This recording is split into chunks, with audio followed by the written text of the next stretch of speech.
आज हम बात करेंगे कि ऐसे शेयर के बारे में जिसने अपने शेयर होल्डर्स को एक महीने में 26% का रिटर्न दिया है और एक साल में 99% का रिटर्न दिया है। ये है जयप्रकाश एसोसिएट शेयर। नमस्कार दोस्तों, मैं तरुणा गुप्ता आपके अपने YouTube चैनल में आपका स्वागत करती हूँ।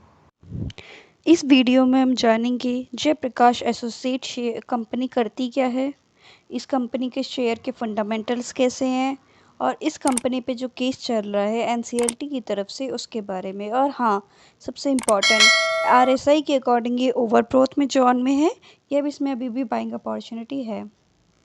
जयप्रकाश एसोसिएट एक डाइवर्सिफाइड इंफ्रास्ट्रक्चर कंपनी है जिसमें डिफरेंट टाइप के बिजनेस होते हैं। इसमें 7 सेक्टर्स हैं जिसके अंदर ये कंपनी बिजनेस करती है। 7 सेक्टर में फर्स्ट सेक्टर कौन से engineering, construction, power, cement, real estate, hospitality, expressway और स्पोर्ट्स एंड एजुकेशन सेक्टर। ये एक ऐसी कंपनी है जिसके अंदर एलआईसी का 1.64% की होल्डिंग है और ये होल्डिंग इसकी जून क्वार्टर में नहीं थी, सितंबर क्वार्टर में थी। हाँ, मार्च क्वार्टर में थी, मार्च में थी, दिसंबर में थी, उससे पहले थी, बट से जून में नहीं थी। कंपनी ने मतलब एलआईसी ने मतलब इस कंपनी में दोबारा से अपनी होल्डिंग बनाई है 1.64% की। और सितंबर क्वार्टर में ही जो एफआईआईस है उन्होंने अपना स्टेक बढ़ाया है इस कंपनी में 1.47% से, और जो नॉन इंस्टीट्यूशन इन्वेस्टर है उन्होंने 0.25% से अपना स्टेक बढ़ाया है। और डीआईआईस हैं जो डोमेस्टिक इन्वेस्टर्स हैं उन्होंने अपना स्टेक 1.72% से घटाया है।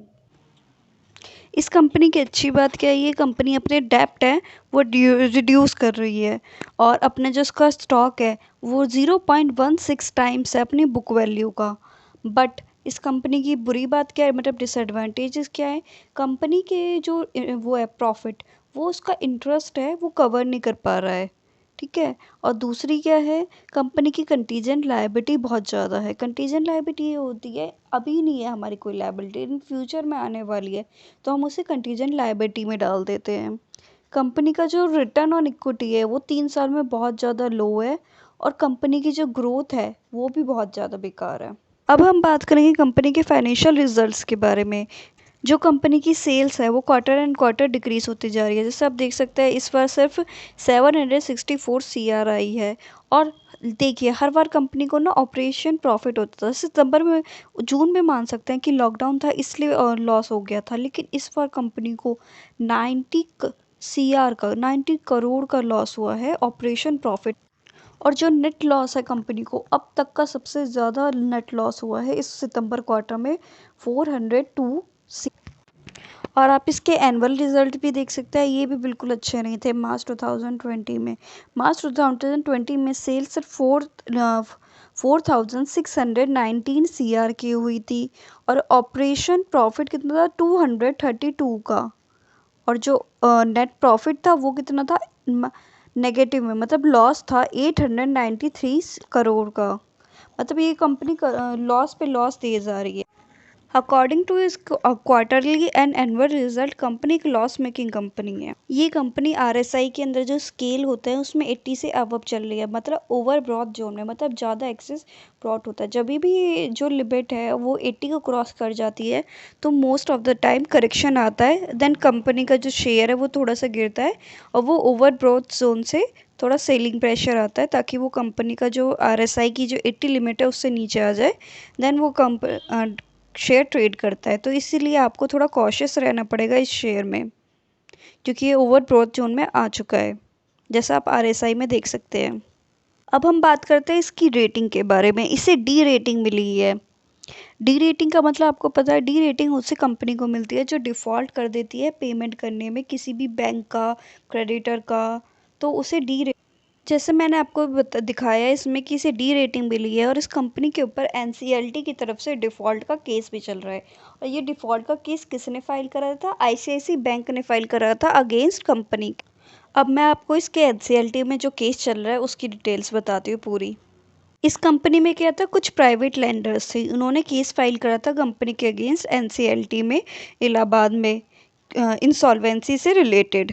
अब क्या हुआ था, इसकी जो सब्सिडरी है जेपाई इंफ्राटेक, उस पे ऑलरेडी ये इंसॉल्वेंसी का केस चल रहा है, उसमें रेजोल्यूशन वगैरह भी पास हो गए हैं। तो ये जयप्रकाश जो एसोसिएशन है, इन्होंने क्या करा था, इलाहाबाद कोर्ट में जो ये केस चल रहा था एनसीएलटी को, इसके अगेंस्ट अपील करी थी।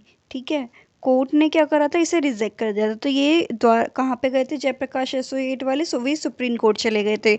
सुप्रीम कोर्ट ने भी सेम का इनकी जो एप्लीकेशन आई थी उसे रिफ्यूज़ कर दिया था और इसके ऊपर एनसीएलटी का केस चलने दिया था। क्या हुआ था, जैसे मैंने आपको बताया था, ये कंपनी घर वर भी बनाती थी। तो नोएडा में भी कुछ लोग थे और कुछ लोग वैसे भी थे जिन्होंने सुप्रीम कोर्ट में इस एनसीएलटी में जो केस चल रहा था उसके अगेंस्ट अपील करी थी। वो क्या चाहते थे, वो ये चाहते थे उसका लिक्विडेशन है वो स्टॉप हो जाए, ताकि जो वो जो होम बाय कर रहे हैं, जैसे जिन्होंने होम बाय करने के लिए ऑलरेडी टोकन मनी वगैरह दे रखी है, वो उनकी लॉस में ना जाए। क्योंकि अगर वो कंपनी लिक्विड हो गई तो औने पौने भाव में बिकेगी, कोई कंपनी भी लिक्विड होने के बाद उस सही रेट में बिकेगी नहीं। तो वो होम बायर्स वाले को भी अपना होम मिले ना मिले, इस वजह से वो कोर्ट गए थे जो इसके होम बायर्स थे। केस अराउंड 3 ईयर से चल रहा है। ठीक है, इस केस में जो होम बायर्स थे उन्हें सबसे ज़्यादा लॉस हो रहा है, क्योंकि उनके जो होम थे वो अटक गए हैं, उनके पे कोई कंस्ट्रक्शन हो ही नहीं रहा है। तो इसलिए वो बहुत ज़्यादा लॉस वाली चीज़ हो गई है उनके लिए। और जो इसमें जयप्रकाश एसोसिएट्स है, जेपाई इंफोटेक है, और इनके जो इसके सीनियर ऑफिसर है, उन सब पे फ्रॉड का केस चल रहा है। ठीक है, और ये फ्रॉड का केस से ऑर्डर एमसीए ने भी दे रखे हैं इसके कंपनी के। इस कंपनी में जो बिडिंग आई थी उसमें से एक कंपनी है एनबीसीसी, आपने नाम तो सुना होगा, उसने भी बिडिंग लगाई थी। बट वो ये कह रहा है कि जो इसकी लायबिलिटी है वो बहुत ज़्यादा है। ठीक है, तो उसे रिड्यूस कर दिया जाए। वो एनसीएलटी से ये बोल रहा है कि इसकी लायबिलिटी रिड्यूस कर दिया जाए। जैसे क्रेडिटर को जैसे 1,000 रुपये पे करना है, तो 1,000 की जगह उसे 900 या 800 या 500 ऐसे रुपए पे करने हो। इस तरीके से उसकी लायबिलिटी को रिड्यूस कर दिया जाए। इसलिए अब ये केस है ना, कुछ इस वजह से अटका हुआ है, कुछ कोविड की वजह से अटका हुआ है, कोविड की वजह से आपको पता है। और कुछ जो होम बायर्स है, उन्होंने जो अपील करी थी सुप्रीम कोर्ट में, उस वजह से केस का कोई वो नहीं आया निर्णय। इसलिए इसके जो होम बायर्स हैं उन्हें भी काफ़ी टाइम से बहुत ज़्यादा वेट करना पड़ रहा है घर के लिए अपने। ये शेयर तब से बढ़ा है जब से इसके अंदर डिस्क्लोज हुआ है कि एलआईसी ने सितंबर क्वार्टर में बाइंग करी है। बट एलआईसी ने सितंबर क्वार्टर में जो बाइंग करी है वो बहुत कम रेट के जब इस शेयर होगा तब बाइंग करी है। बट इस वक्त तो इस वीडियो में हमने जयप्रकाश एसोसिएट्स के बारे में जाना।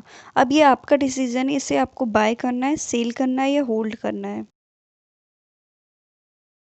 अगर आपको मेरी वीडियो अच्छी लगी हो तो मेरी वीडियो को लाइक करें, और कोई क्वेरी हो तो मेरी वीडियो पे कमेंट करें, और मेरे चैनल को सब्सक्राइब करें, ताकि मैं आगे भी आपको ऐसे इन्फॉर्मेटिव वीडियो और